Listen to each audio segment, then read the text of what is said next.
Welcome to Coffee with Kupke, a production of St. Paul Inside the Walls. Here on Coffee with Kupke, we grab a cup of coffee, at least we're claiming this is coffee. We sit with Monsignor Raymond Kupke, the pastor of St. Anthony's in Hawthorne, professor at Immaculate Conception Seminary, diocesan archivist. We sit with Monsignor Kupke to delve into the history of Catholicism in the Diocese of Paterson. My name is Father Paul Manning. I am the vicar for Evangelization for the Diocese of Paterson. And here I am with Monsignor Kupke. So grab your cup of coffee and let's jump right in. I'm going to take a sip. Monsignor Kupke, welcome back. Thank you. Exciting day today. We're going to start chapter 10, the last chapter in Living Stones. And then when we're done with that, you and I are going to start writing chapter 11? Well, you're going to start speaking chapter 11, and you'll have it on video so that you can write it. Thank you. Yeah, the next volume. So chapter 10 is entitled, now remember, this book was written in 1987, so it's called The Past and the Present. Yes. Well, at this juncture, it's now the past and the past. But it's the era 1977, the year I... This is the chapter that has a picture of you in it. Oh, I forgot about that. But yeah, I graduated high school in 1977. I was ordained a priest in 1985. Mm-hmm. And I think there's a picture of the Convocation of Priests. No. Dave Capola. Yes, yeah. And I must be in the background. Yeah. Well, I'll mention that when we get there. So this is 1977 to 1987, and Casey dies. Somewhat quickly retires and dies, or right? People that monitor American Catholic bishops say he has the shortest retirement of any American bishop. It was like less than a day. Oh, because he knew he was... Right. He resigned, in the morning, and by the next day he was dead, which in some ways would be typical of Casey. You couldn't imagine what he would do in his retirement if he were still active, but, it was kind of typical of him to lay down the work and then, all right, we're done with that, and I'm ready to go. It's like Pope Francis making the appearance on Easter Sunday, the next day he's gone. And Casey left one or two vignettes, like his last column in the Beacon. A columnist signs out. And he talked about his time in Paterson, and I think, considering his love for Rochester, some of the priests were startled that he decided to be buried here in Paterson with us. Yeah. And that created a little frisson of sympathy, but also of, pride. And, it was a nice moment. He, in the memory of our priests who knew him, he looms large. Yes. And was he appreciated that way? Yes, because he was something of a character. So, he produced legends and stories and nicknames,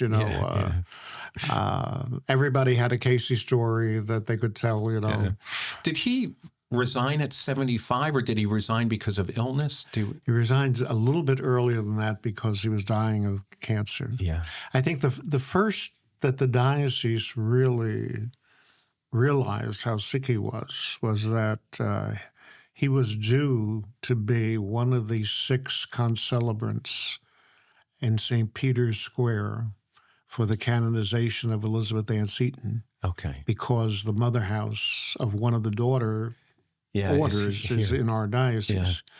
Yeah. So it was like him, the Cardinal Archbishop of New York, the Cardinal Archbishop of Baltimore. And then he bowed out at the last minute, and the Archbishop of Newark went in his place. And that was we all looked at that and said, oh, he must be sicker than we realized, and of course, by the next spring. Yeah.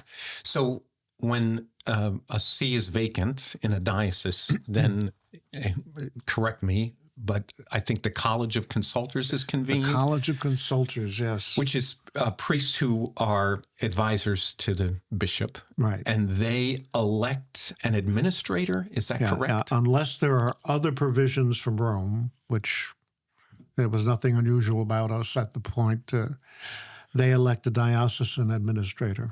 And the likely choice would have been Brestol? The likely choice would have been the Vicar General, Monsignor Brestol, but he had suffered a heart attack the day before Casey died.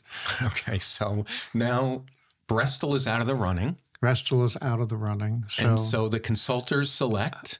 Monsignor Ewitson. Oh, okay. And Ewitson says no. He was not at the meeting where they elected him, and he said, no, I'm too old. What, did they call him up and say, you're it? Basically, and he said, no. Wow. Yeah, so then they come together. I guess there's no oath taken that I'll abide by what the decision is. Yeah. No. So ultimately, the legend is that the two pastors of Rockaway Borough, Dennis Hayes and Emil Souchon, who were senior members of the Board of Consultors, that they always drove to these meetings together. And on the way down, they conspired to push the Rockaway native, Frank Rodimer. So they were both... Monsignor Hayes was in St. Cecilia's, in Rockaway, and Monsignor Souchon was at Sacred Heart in Rockaway, and Bishop Rodimer's family home is about half a block away from St. Cecilia's. Right.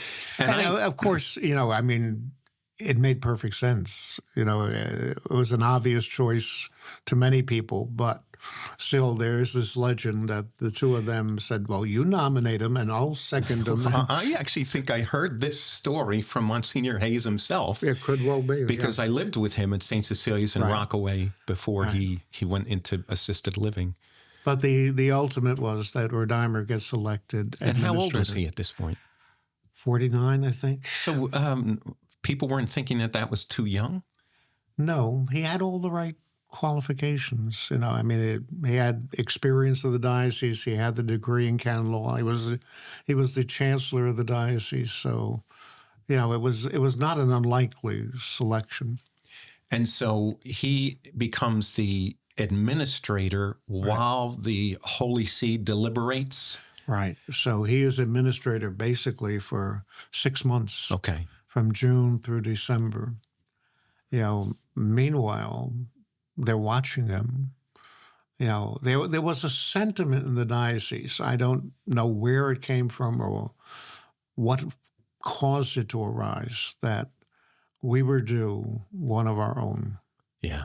And I think for many people, the sense was that we've got a candidate. Yeah, so why not? Why not use them? Yeah. Now, the apostolic delegate at this point would have been Jean Jadot. Jean Jadot, the Belgian. And how influential would an apostolic administrator be in the selection of the bishop? The administrator? The apostolic delegate, sorry. Delegate. Yeah. Very. Oh, he would, okay. Yeah. Rodimer went down to meet with Jadot, pro forma. As administrator. Yeah. And Jadot maybe was impressed or... Possibly, or they consult people, and perhaps in the consultation, the sense that a local bishop, rather than still another auxiliary bishop from Newark. Paterson had come of age, maybe. Right, exactly. Let's shake up the mix. We've never had a bishop from our own diocese. Yeah. At that point, of the 5, at that point there were 4 New Jersey dioceses, we were the only one that had never produced a bishop. Oh, okay. And so I have down here a new diocesan center. I don't know why I put that there. Did he? This was already in the mix. Okay, that's what I thought. Died. So Rodimer got to supervise the moving of the chancery from the old quarters on Nebraska Street into the former convent of Paul VI High School. But in Casey Clifton. had started that ball rolling? That had started already under Casey. And now, this is an aside, but I've been in some discussions with folks that suggest that in canon law, the chancery needs to be in the see city. Do you know if that's true? no, that wouldn't be true. I mean, there are many that are not. Okay. In the United States alone, there must be a dozen or 15. Interesting. Like the Archdiocese of Santa Fe, their chancery's in Albuquerque. Okay. And St. Augustine in Florida, their chancery's in Jacksonville. All right, so canon lawyers, you better check that out and see what we're talking about. That's interesting. Rodeimer then gets appointed. Rodeimer gets appointed in December, right? December of 1977. Right. Yeah. And interesting things about Bishop Rodeimer. He was educated during World War II. Right. Right. And he did he attend Vatican II?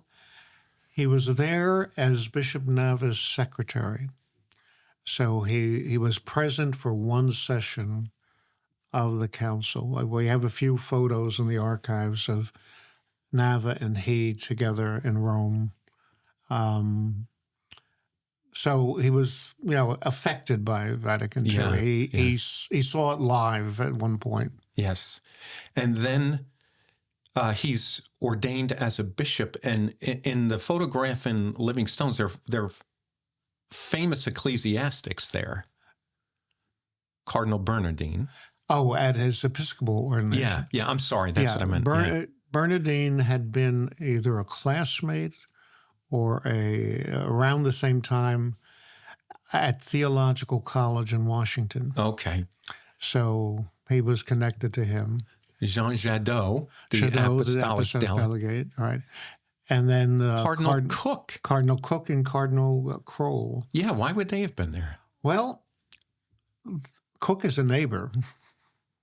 I mean, it's hard to realize that, but we border the Archdiocese of New York. That's true. So he would be a logical one. And to the Philadelphia. Philadelphia is in the same region as we are. So. Yeah. But I was trying to think back to Bishop Serratelli's Episcopal ordination and Bishop Sweeney's. Did we have? Well, Bishop Sweeney's was during COVID. Oh, that's right. So we have nobody. Yeah.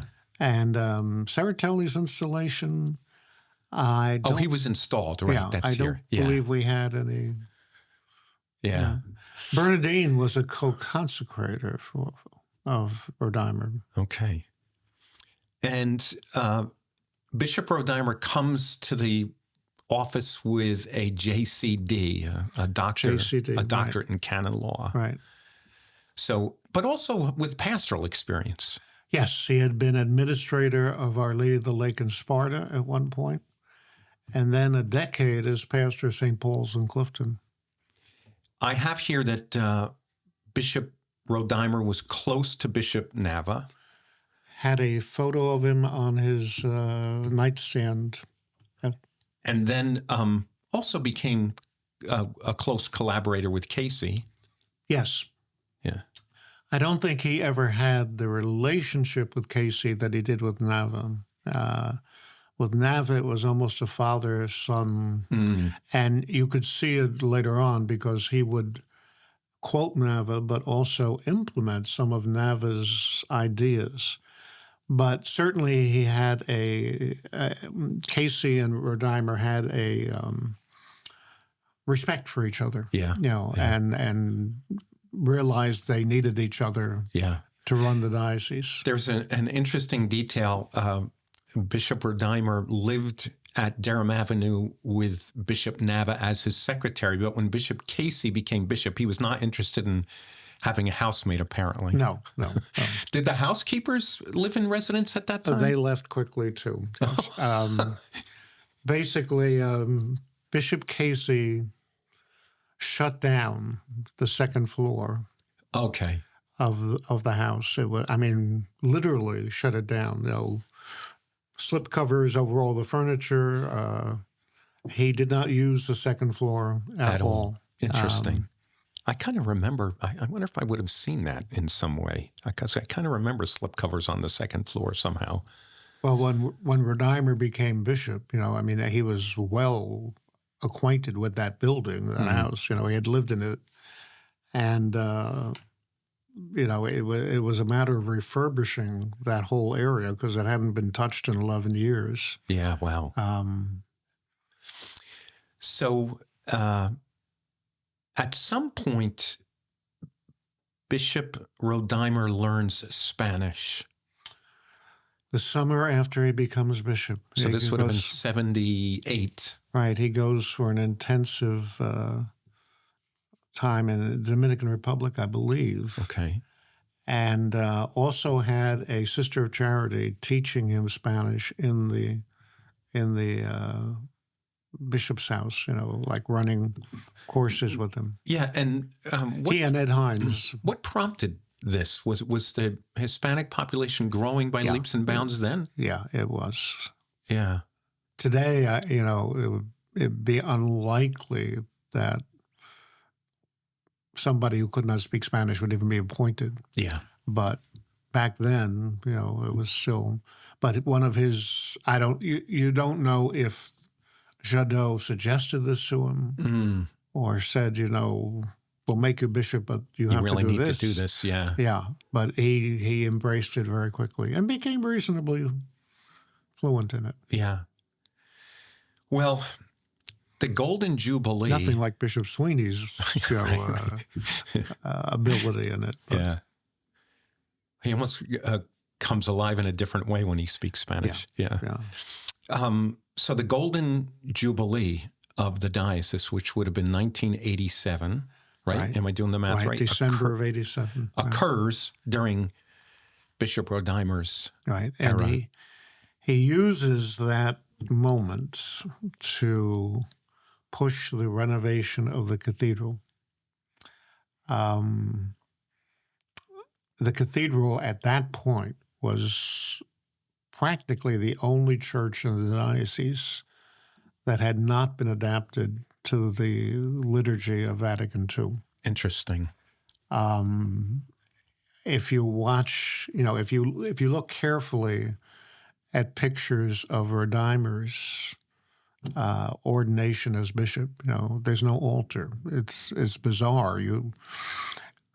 Because there wasn't enough room. The cathedral had a temporary altar facing the people, and that had existed for years at that point because I think everybody knew that, once you started renovating this behemoth, it was going to get out of hand quickly. Where would you stop? So people shied away from doing it. And plus, the cathedral itself then was not the cathedral that we know today because of the Passaic County parking garage across the street. Okay. There was no parking at the cathedral at all. Yeah. So that made its usefulness for diocesan ceremonies very limited. We routinely had the Chrism Mass at St. Philip's or somewhere else, and then later after they built the new church in St. Peter's Precipity, that began to fill in. Yes. But the cathedral, nobody would go down there and park on the street at night for a Chrism Mass because there was no parking. So it made people pause at the thought of actually renovating this thing. Yeah. So for Rodimer's ordination as bishop, it's a visual that is unthinkable today liturgically. But, after the rite of consecration, while they're singing a hymn, 4 hefty deacons suddenly lift up the altar from behind a pillar and trot it out into the sanctuary and put it down. Wow. And, then the Mass continued. Yeah, so much for an immovable altar. Yeah. I think I'm the last class that was ordained in the cathedral before the renovation. That would have been 85, and then I think it got closed down. Your photo in your room, is old, in front of the high altar. So, the the renovation of the cathedral was kind of overdue, if anything. And Rodimer used the 50th anniversary as the push to do this. Yeah. When did the parking garage go in? I'm not sure. But that was a happy... That was after that. A happy accident. It was a very happy accident. Yeah. At the time of the Golden Jubilee, which was, again, 1987, as a result of the bishops who had gone before, the diocese had 268 diocesan priests, you say, and 206 religious priests from, I want to say, maybe a dozen religious communities. We were overpopulated, if you will. Yeah. Not overpopulated, but compared to other dioceses. Yeah, we were well staffed. staffed because we had so many. We had 2 abbeys in the diocese. We had plus another Benedictine priory and Franciscans all over the place and Paulists and Jesuits, staffing parishes. And, but you also mentioned that at some point in this era, 60 priests left active ministry. Yeah. So this would have been after Vatican II. Yeah. Prior to that, there had only been 4, 5 in the first 40, 45 years. It was a very stable, rare thing. Yeah. But after, though, it was symptomatic of what was going on in the rest of the country and the rest of the church. But, the 2 classes that were most affected, for reasons I'm not sure of, but the class of 1964 and the class of 1969, those 2 classes were completely decimated. Wow. I think, somebody that you know and I know, the only one left from the class of 69 was Bill Frieswick. Oh, boy. Wow. All of his... And Bill was a rare breed, I'll tell you. Yes, yeah. And 64 was similar. They just, Interesting. Yeah. Well, we're going to have to leave it there on that happy note. But when we come together again, we will pick up with the Diocese of Paterson under the leadership of Bishop Rodimer. Good.